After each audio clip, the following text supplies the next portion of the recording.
봉준호 감독의 기생충, 지난 2월 9일에 미국에서 아카데미 시상식에서 4개 부분을 수상한 아주 뛰어난 작품이죠.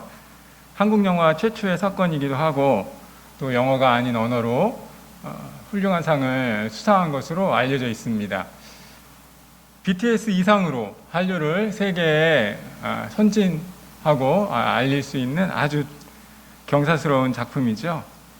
기생충에 나온 장면, 또 대사, 그리고 수상 소감, 그리고 몸짓 하나하나가 화제가 되었습니다. 여러분들 잘 아시는 잡바구리, 그리고 제시카 송, 냄새가 선을 넘지, 그리고 지금 이 장면, 아들아 너는 계획이 다 있구나 라고 하는 명대사, 많은 사람들에게 회자가 되었습니다. 영화 속 가진 요소, 또 응용한 놀이 같은 것들은 유튜브 등에서 또 SNS를 통해서 많은 사람들에게 패러디하는 또 재미있는 영상들을 공유하는 것으로 나타나 있죠. 봉준호 감독은 어느 사회에나 있는 그 사회적 갈등, 그리고 빈부격차를 잘 표현했다는 것으로 평가를 받습니다. 저도 이 영화를 보았습니다. 저도 이 영화를 보고서 많은 생각을 했습니다. 영화라는 장르가 세계화, 그리고 한국을 앞장설 수 있는 그런 아주 뛰어난 것들로 만들어내고 또 대중들의 사랑과 흥미를 이끌어내는 것을 보면서 저는 청년부 우리 형제 자매들이 하나님을 향한 기대를 좀 가졌으면 좋겠다, 이런 생각을 개인적으로 했습니다. 잘 만들어진 영화 한 편이 세계인의 마음을 흔들고, 그리고 전 세계인을 환호하게 만들고 또 하나 되게 만드는 그런 모습들이 영화라고 하는 장르 속에서 나타나는 것들을 본 것입니다. 여러분, 하나님을 향해서 위대한 일들을 세우시고 하나님의 영광을 위해서 그 일들을 시도하십시오. 여러분 가운데 저는 이 아이돌, 이런 친구들이 나오기를 원해요, 사실. 그리고 여러분 가운데 여러분에 맡겨져 있는 삶의 분야 속에서 하나님의 영광을 위해서 살아갈 수 있는 그런 친구들이 나오기를 소망합니다. 하나님을 향해서 커다란 꿈을 꾸고 그 하나님의 비전이 여러분의 삶의 비전이 되고, 그리고 하나님을 향해서 기꺼이 열려있는 삶들을 살아갈 때 주께서 우리의 삶을 어떻게 인정하시는지들을 계획하고 기대하는 우리 사랑하는 청년부가 되기를 소망합니다. 코로나 바이러스로 인해서, 그리고 우리가 몇 주째, 그리고 앞으로 얼마나 또 이런 일들을 이런 예배에 사모하는 마음들이 우리 안에 있어야 될지는 잘 모르겠지만, 그럼에도 불구하고 우리의 예배는 계속될 것이고 또 하나님께서 여러분의 삶 가운데 가장 아름다운 방법으로 인도하실 줄 믿습니다. 오늘 저는 그 패러디, 기생충 패러디의 대사처럼 하나님은 다 계획이 있으시구나 라고 하는 제목을 가지고 두 가지를 살펴보면서 저와 여러분이 같이 은혜를 나누기를 소원합니다. 첫 번째로 저는 여러분들이 하나님의 그 크심, 하나님의 계획하심을 깨닫기를 바랍니다. 여러분, 시력 좋으십니까? 여러분 시력 좋으세요? 몽고인들의 평균 시력은 2.0 이상, 3.0이라고 하더라고요. 유목민들로 그들의 삶은 또한 멀리 보는 훈련, 그리고 푸른 초장을 바라보면서 그들의 이 확 트여진 시각 속에서 그들의 시야가 좋을 수밖에 없다라는 이야기들을 많이 합니다. 그런데 3.0, 평균 2.0 이상의 시력을 가지고 있는 몽고인들, 유목민들도 보지 못하는 것들이 있습니다. 무엇을 보지 못합니까? 태양광선을 직접 보지 못합니다. 태양광 빛을 보고 싶지만 잘못하면 망막을 다치는 거예요. 눈이 있지만, 그리고 시력이 좋지만 시력이 좋음에도 불구하고 태양광선을 직접 볼 수가 없고, 여러분 또 그러면 낮에는 빛이 너무 환해서 못 보는 반면에 밤이면 또 일어나는 일들이 있습니다. 여러분, 우리의 육안으로, 우리의 눈으로 밤하늘에서 볼 수 있는 별의 숫자는 몇 개일까요? 제가 이거 조사를 좀 해봤는데 우리의 육안으로 좀 좋은 날 볼 수 있는 별의 숫자가 대략 6,000개라고 합니다. 우리 영어 형제 나를 너무 이렇게 뚫어지게 쳐다보지 마세요. 왜냐하면 내가 무서워. 전문가가 있기 때문에 이게 잘못될까봐 좀 약간 염려스럽긴 하지만, 아무튼 제가 조사한 바에 의하면 우리가 육안으로 밤하늘에서 볼 수 있는 별의 숫자는 약 6,000개 정도라고 이야기를 하더라고요. 이 별들의 대부분은 은하의 식구들입니다. 그런데 중요한 것은 육안으로 볼 수 있는, 우리에게 보여지는 한 6,000개의 이 별들 중에서도 태양에서 가장 가까운 곳에 있는 것들만 볼 수 있다라고 이야기를 합니다. 그러니까 수억 개의 은하 중에 태양과 가까운 동네에 사는 소수의 별들만 우리의 육안으로 볼 수 있다는 거예요. 여러분, 우리의 제한된 시력을 가지고 빛을 다 볼 수 없고 또 별들도 다 볼 수 없습니다. 저와 여러분이 인생을 살아가고 저와 여러분이 오늘 하루를 살아가지만 모든 것들을 다 가질 수 없고 모든 것들을 다 볼 수 없습니다. 그 사실을 인정할 때 우리가 만들어진 피조물, 인간이라는 사실을 깨닫게 된다는 거예요. 그러면 한번 생각해 보십시오. 인간임에도 불구하고 우리가 우리의 시력을 가지고 모든 것들을 다 보지 못하고 모든 것들을 다 알 수 없다면 하나님께서 하나님의 시선으로 우리의 삶을 향한 계획들 우리가 다 알 수 있을까요? 그렇지 못합니다. 하나님의 시각으로 우리의 삶을 바라보아야 한다라고 말씀은 드리지만 하나님의 오늘 나를 향한 계획과 하나님이 오늘 나를 향한 비전을 우리는 다 깨달아 갈 수 없습니다. 오늘 사도 바울은 그 사실을 깨달은 거예요. 사도 바울은 로마 교회를 향해서 편지를 씁니다. 로마 교회 성도들을 향해서 안타까운 마음을 가지고 그리고 사랑하는 마음을 담아서 그는 편지를 보냅니다. 그러면서 하나님의 계획을 이해하려고 로마 교회를 향한 하나님의 뜻이 무엇인지를 깨닫기 위해서 그는 수고하고 노력합니다.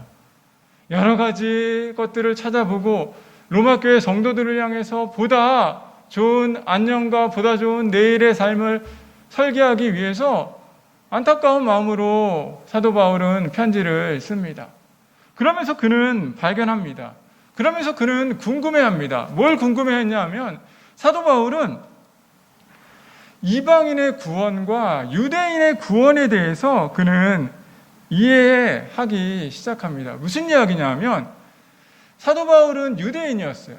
그렇기 때문에 유대인이 구원받는 건 너무나 당연한 겁니다.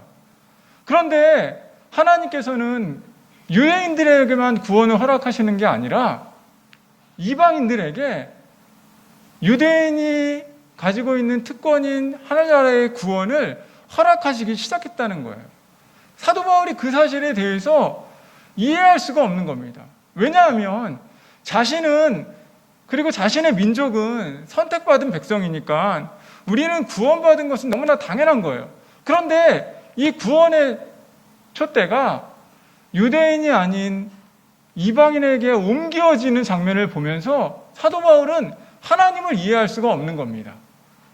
어쩌다가 우리 백성이 무슨 그렇게 죄를 많이 졌길래 우리에게만 허락된 구원이 이방인들에게 흘러가는가라고 하는 것을 사도 바울은 고민하기 시작했다라고 하는 거예요.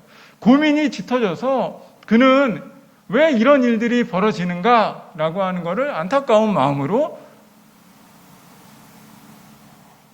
로마 교회를 향해서 편지를 하고 있는 것입니다. 그러면서 그는 깨닫게 되었다는 거예요. 무엇을 깨닫게 되었냐 하면 바로 이 가운데 하나님의 크심이 얼마나 대단한지를 그는 발견하기 시작했다는 겁니다. 무슨 이야기냐면 하나님의 시각으로는 하나님의 시선으로는 단지 선택받았다고 생각하는 유대인뿐만 아니라 이방인도 하나님의 큰 그림 안에 같이 구원받은 백성으로서의 삶을 누리기 위한 하나의 과정이다라고 하는 사실을 깨닫게 되었다는 거예요. 유대인이 선택받은 사람들이라고 자랑하지만 그러나 하나님의 계획은 유대인뿐만 아니라 하나님을 모른다라고 알려지는 이방인에게까지라도 그들에게도 구원의 길을 증거하고 싶다라고 하는 것을, 그게 하나님의 계획이라는 사실을 깨닫게 되었다라고 하는 것입니다. 사랑하는 여러분, 그런 것입니다. 우리의 구원, 우리가 받은 구원은 오늘 나의 문제만이 아니라는 거예요. 아직도 믿지 못한 사람이 있다면, 아직도 예수 그리스도를 알지 못하는 자들이 있다면 그들에게까지 복음을 전해야 한다라고 하는 것이 오늘 사도 바울이 깨달았던 말씀의 요지라는 것입니다. 하나님이 얼마나 커다란 계획을 가지고 있는지, 유대인의 구원만 아니라 온 세계를 생각하시는 하나님의 마음을 사도 바울이 발견하고 고백한 성경의 말씀이 오늘 읽었던 본문의 말씀이에요. 그러면서 사도 바울이 11절 말씀에서, 오늘 읽었던 로마서 11장 33절 말씀에서 무엇이라고 이야기하냐면 이렇게 이야기하는 겁니다. 깊도다 하나님의 지혜와 지식의 풍성함이요 그의 판단은 헤아리지 못할 것이며 그의 길은 찾지 못할 것이로다. 사도 바울 자신은 유대인의 구원만 생각을 했는데 알고 보니까 하나님의 계획은 유대인뿐만 아니라 이방인에게도 구원을 허락하시는 하나님의 방법이라는 것을 사도 바울이 깨닫게 되었다라고 하는 것입니다. 그러니까 하나님이 얼마나 크신 분인지, 하나님이 얼마나 넓으신 분인지, 하나님이 얼마나 높고 깊으신 분인지를 사도 바울이 깨달았다라고 하는 것입니다. 그래서 말씀한다는 거예요. 깊도다 하나님의 지혜와 지식의 풍성함이요. 저는 저와 여러분이 오늘 인생을 살아가면서 하나님의 크심을, 그리고 여러분을 향한 하나님의 커다란 계획이 있음을, 놀라운 계획이 있음을 날마다 깨닫길 소원합니다. 지금 이 어려운 시대를 살아가고 있는 저와 여러분이 이 어려움 속에서 하나님께서 우리를 향한 계획이 있다라고 하는 사실을 반드시 깨닫고 믿음의 걸음을 걸어가기를 소원합니다. 사랑하는 여러분, 우리의 인생을 살아갈 때마다 그런 안타까움을 많이 느낍니다. 저와 여러분이 삶이 고민하는 것, 저와 여러분이 삶 속에서 안타까워하는 것, 저와 여러분이 삶 속에서 꼭 해결하기 원하는 삶의 문제들이 우리가 원하는 때에 우리가 원하는 방법으로 해결되지만은 않는다는 거예요. 우리가 고민하고 우리가 아파하고 우리가 생각하는 그런 삶의 문제들이 바로 지금 해결되지만은 않는다는 거예요.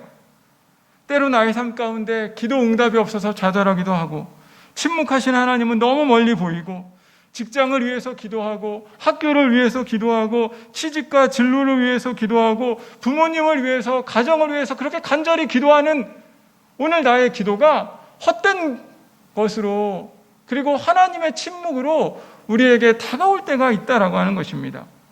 하루가 가고 이틀이 지나고 시간이 지나 보일수록 하나님의 응답이 더뎌지는 것들을 보면서 우리는 안타까워하고, 왜 나의 삶 가운데 나의 기도가 하나님의 계획 안에 있다면 바로바로 응답되어지지 않는가라고 하는 것을 깨달으면서 우리는 낙심해하고 절망해할 때가 있습니다. 하나님이 정말 능력이 있다면 왜 나의 기도가 그렇게 응답되지 않는가?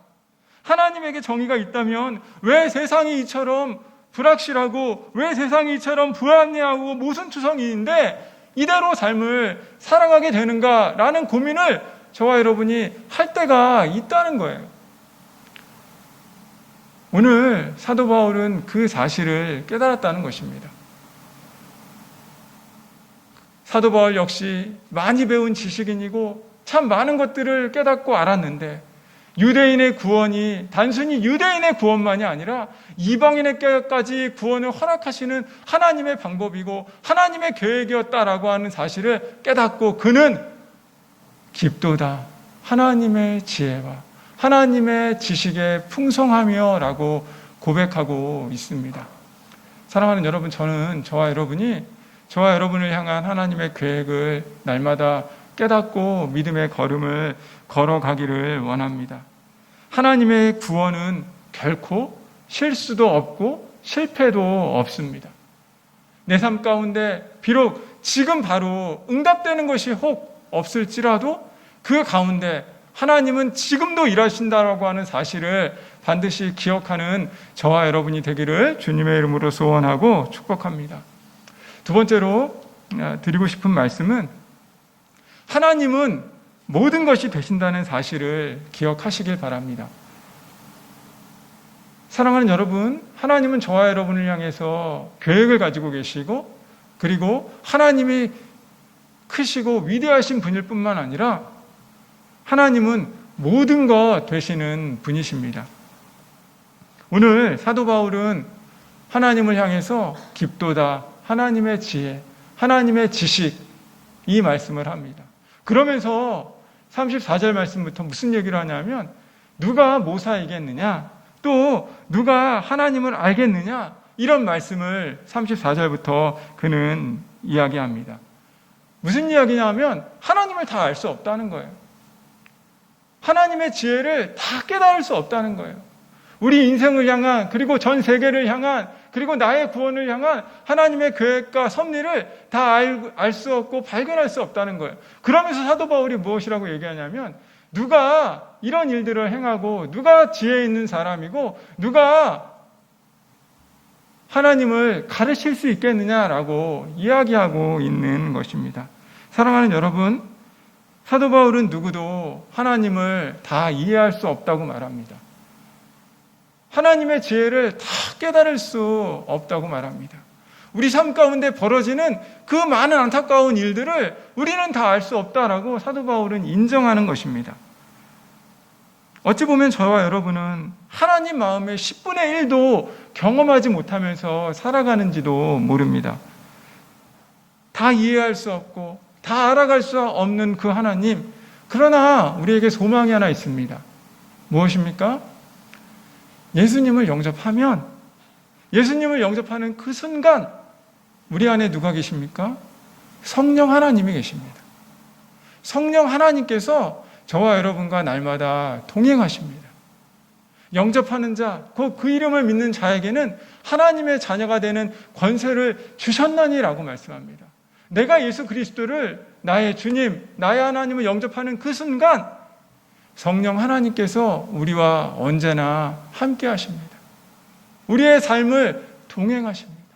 내가 모든 것을, 하나님의 모든 것을 다 알 수 없지만 내 안에 계신 성령님은 나의 삶의 계획과 나의 삶의 비전과 나의 삶의 소망과 내가 하려는 모든 일들을 통해서 하나님의 마음이, 하나님의 영광이 드러나도록 그 성령 하나님은 우리의 삶을 앞장서서 조명해 나가십니다.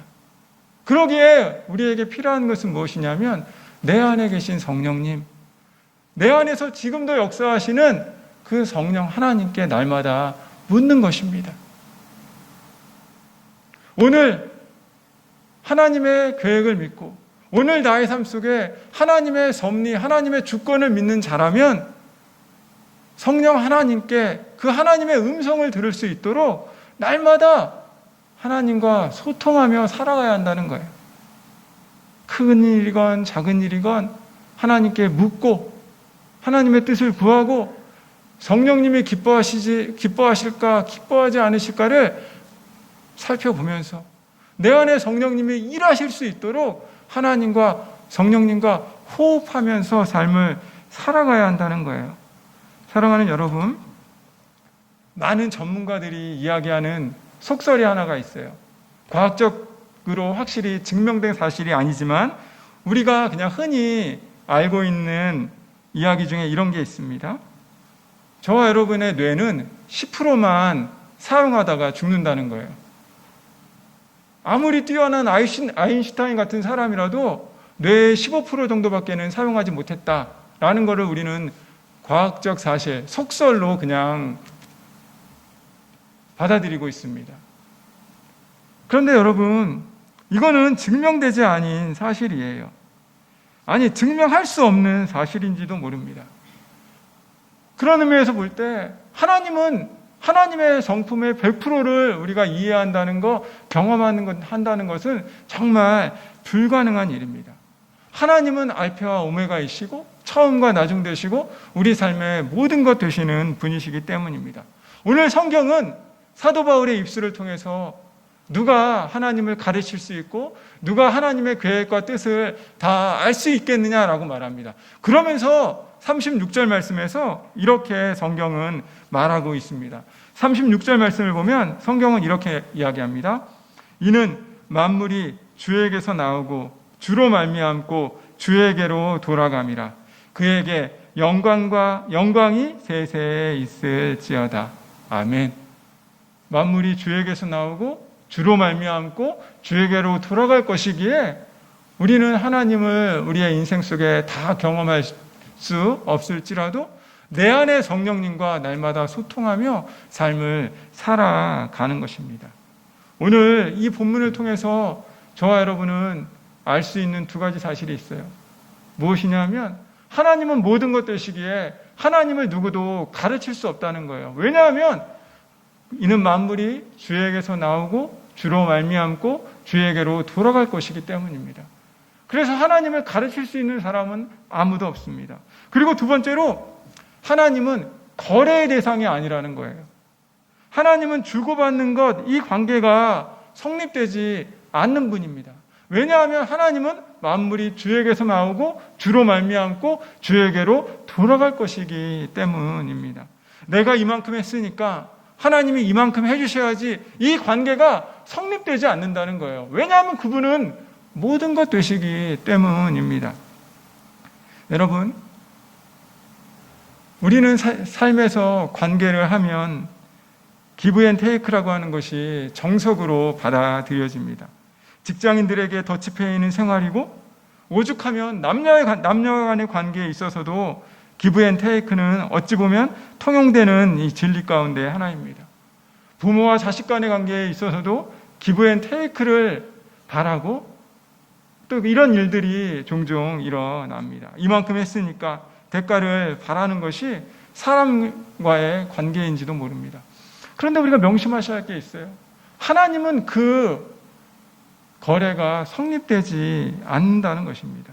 하나님은 모든 것이고 구원이 우리에게서 출발한 것이 아니라 하나님에게서 우리에게 거저 주신 선물이기에 우리가 구원받았다라고 하는 사실은 우리의 출발이 아니라 하나님에게서 비롯된 것이기에, 하나님이 모든 것이기에 거래의 대상이 아니고 하나님을 가르칠 수 없고 누구도 하나님의 마음을 깨달아 갈 수 없는 것입니다. 사랑하는 여러분, 여러분은 어디서 왔습니까? 여러분의 출발이 어디입니까? 우리가 이 사실에 인지할 때 우리의 삶 가운데 평안이 있습니다.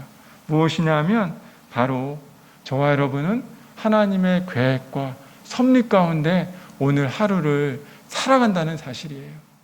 만물이 주에게서 나오고 주로 말미암고 주에게로 돌아갈 것이기에 하나님이 모든 것 되시고 우리 인생을 향한 하나님의 계획과 비전과 꿈이 있음을 기억하기에 믿음의 걸음을 걸어갈 때 하나님의 마음을 날마다 시원케 해드리는 저와 여러분의 삶이 되길 바랍니다. 여러분, 처음에 말씀드렸다시피 저도 계속해서 마스크 쓰고 몇 주째 설교하고 있잖아요.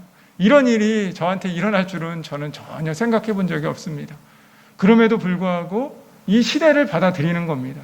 이 시대 가운데 하나님의 뜻이 무엇인지, 하나님의 계획이 무엇인지, 그리고 우리 인생을 향한 하나님의 비전과 하나님의 꿈이 무엇인지를 받아들이고 믿음의 걸음을 당당히 걸어가는 우리 사랑하는 청년부 형제 자매들 되길 소원합니다.